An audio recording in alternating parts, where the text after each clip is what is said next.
Negano di puntare a lui ma bombardano le sue case e i suoi bunker. Perché Sarkozy vuole eliminare Gheddafi? Sì, i francesi e inglesi puntano a Gheddafi e alla sua eliminazione fisica, e non da ora, da 40 anni. I motivi sono due. Il primo è che l'espansionismo del regime libico e la sua politica panafricana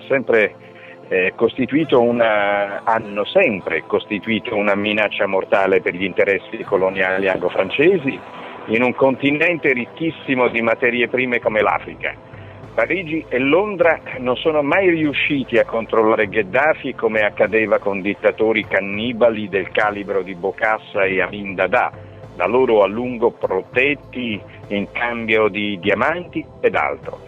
Il secondo motivo è il petrolio libico. Vogliono solo quello. Delle popolazioni civili non gliene importa una mazza, come direbbero a Oxford. Il petrolio libico, il nucleare francese, l'Italia sta un po' nel mezzo. Ci ricattano un po'? Usano anche quell'arma per ricattare l'Italia e indurla a mantenere una posizione passiva, se non servile nei loro confronti. Dal punto di vista energetico noi dipendiamo in gran parte dalla Francia e dalle sue centrali nucleari. Francesi e inglesi controllano anche gran parte del nostro sistema bancario, della nostra industria e influenzano anche parte della nostra informazione. Se mettono le mani anche sul petrolio libico ci priveranno anche di quella fonte energetica diretta e noi diventeremo un protettorato franco-inglese. Cosa succede se Gheddafi rimane vivo?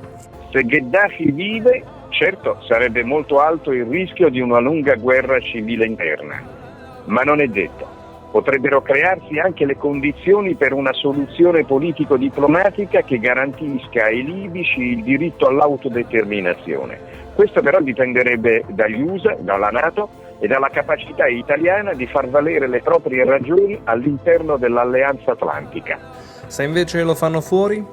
Se Gheddafi muore, Francia e Inghilterra si spartirebbero la Libia in aree di influenza, la Cirenaica ai britannici, la Tripolitania ai francesi, e con quel petrolio diventerebbero i padroni del Mediterraneo, dell'Africa e dell'Europa. Ricostituirebbero almeno in parte i loro vecchi imperi coloniali messi in crisi dalla politica estera italiana negli anni 50 e 60. È plausibile ipotizzare che la Francia abbia orchestrato il ribaltone libico approfittando dell'instabilità dei paesi limitrofi?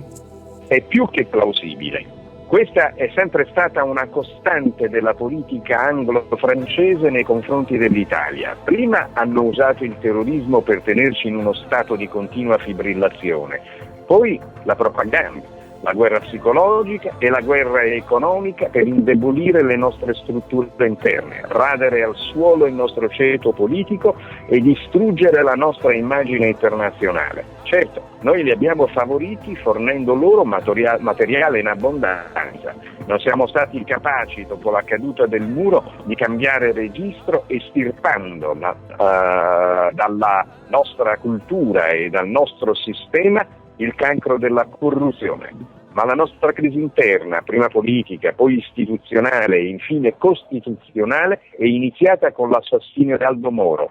È da allora che abbiamo cominciato a smarrire il senso della nostra identità e della nostra funzione geopolitica.